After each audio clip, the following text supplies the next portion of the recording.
Hi hello నమస్తే, నేను కృష్ణాంజనేయులు. ఎన్టీవీకి సంబంధించినటువంటి విషయము ఎన్టీవీ కోమటిరెడ్డి వెంకటరెడ్డి మీద వేసినటువంటి వార్తా కథనాలు ఆ నేపథ్యంలో ఎన్టీవీకి వ్యతిరేకంగా ఎన్టీవీ బొగ్గు గనుల కేటాయింపుకు సంబంధించినటువంటి అంశంలో తన వ్యక్తిగతమైనటువంటి ప్రయోజనాల కోసం ఎన్టీవీ యజమాని నరేంద్ర చౌదరి కోమటిరెడ్డి వెంకటరెడ్డికి వ్యతిరేకంగా ఆయన్ని అబాస్పాలు చేసేటువంటి విధంగా కథనాలు వేశారని, ఎన్టీవీకి వ్యతిరేకంగా ఏబిఎన్ ఆంధ్రజ్యోతిలో ఏకంగా రాధాకృష్ణ అనేకమైనటువంటి కథనాలు ఆయన రాసినటువంటి పరిస్థితి. అంటే ఈ విధంగా రాజకీయ నాయకుల్లాగా ప్రలోభాలకు ప్రభుత్వం నుంచి కొన్ని కాంట్రాక్టులు తీసుకోవడానికి ఎన్టీవీ వ్యవహరిస్తుంది అనేటువంటి విధంగా ఆయన మాట్లాడటం, మీడియాకు సంబంధించినటువంటి వాళ్ళు కూడా ఈ విధంగా ప్రలోభాలకు గురైతే ఎలా అనేటువంటి విధంగా శుద్ధులు చెప్పేటువంటి విధంగా ఏబిఎన్ రాధాకృష్ణ కథనాలను వేసినటువంటి పరిస్థితి ఉంది. మరి తీరా ఇప్పుడు గమనిస్తే ఆంధ్రప్రదేశ్లో ఏబిఎన్ ఆంధ్రజ్యోతి అదేవిధంగా ఆంధ్రప్రదేశ్ ప్రభుత్వం నుంచి 74 సెంట్ల భూమి అంటే 30 ఎకరా భూమిని విశాఖపట్నంలో కొన్ని కోట్ల రూపాయలు విలువ చేసేటువంటి భూమిని ప్రభుత్వం నుంచి తీసుకుంటుంది. ఈ మేరకు ఆంధ్రప్రదేశ్ ప్రభుత్వం కూడా జీవో జారీ చేసింది. ఈ అంశం ఇప్పుడు వివాదాస్పదంగా మారినటువంటి పరిస్థితి ఉంది. మరి ఎన్టీవీ అప్పుడు అలా శుద్ధులు చెప్పారు కదా, మరి ఇప్పుడు మీరు ఎందుకు భూములు తీసుకున్నారు అనేటువంటి అంశాల మీద ఒక చర్చ వచ్చిన నేపథ్యంలో ఏబిఎన్ ఆంధ్రజ్యోతి చెప్పేటువంటి అంశం ఏంటంటే, ఎన్టీ రామారావు ఉన్న సమయంలోనే మాకు ఎకరన్నర భూమి కేటాయింపుకు సంబంధించినటువంటి ప్రతిపాదనలు ఉన్నాయి.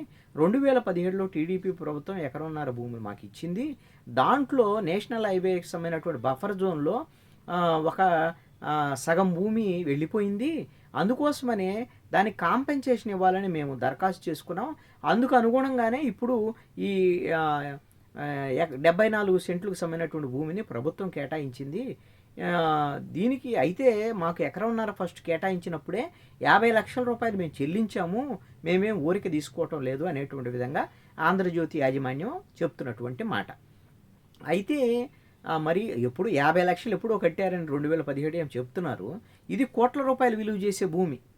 ఎకరన్నర భూమి అంటే ఇప్పుడు 74 సెంట్లు ఇచ్చినటువంటి భూమి కూడా రెవెన్యూకి సంబంధించింది, అదేవిధంగా హౌసింగ్ బోర్డుకి సంబంధించినటువంటి 24 సెంట్లు, అదేవిధంగా ఒక 6 ఎకరం ఏమో రెవెన్యూకి సంబంధించినటువంటి భూమి. ఇది కూడా కోట్ల రూపాయలు విలువ చేసేటువంటి భూమి.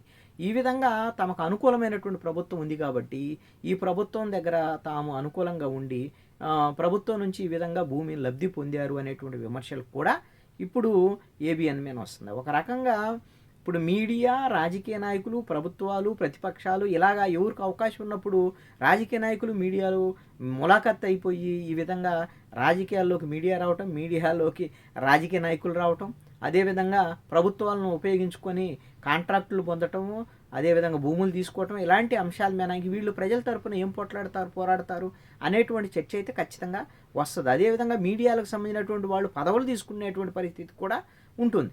ఇప్పుడు ఆంధ్రప్రదేశ్లో టీటీడీ చైర్మన్, TV5కి సంబంధించినటువంటి బిఆర్ నాయుడు ఆయన టీటీడీ చైర్మన్గా ఉన్నారు. మరి వైసీపీ ప్రభుత్వం అప్పుడు మేము పోరాడాము, మరి ప్రతిపక్షానికి అనుకూలంగా ప్రభుత్వానికి వ్యతిరేకంగా కాబట్టి మాకు టీటీడీ చైర్మన్ ఏమని తీసుకున్నారు. ఇప్పుడు ఏబిఎన్ రాధాకృష్ణ రాజ్యసభ కావాలని ప్రయత్నం చేస్తున్నాడనే ప్రచారం జరుగుతుంది. దాంట్లో నిజమంతా తెలియదు. అదేవిధంగా బిఆర్ నాయుడు బొగ్గు గనుల కోసం, అదేవిధంగా తెలంగాణలో రాజ్యసభ సీటు కోసం కూడా ఆయన కూడా ప్రయత్నం చేస్తున్నాడు అనేటువంటి అంశాలు కూడా చర్చ జరుగుతున్నటువంటి పరిస్థితి.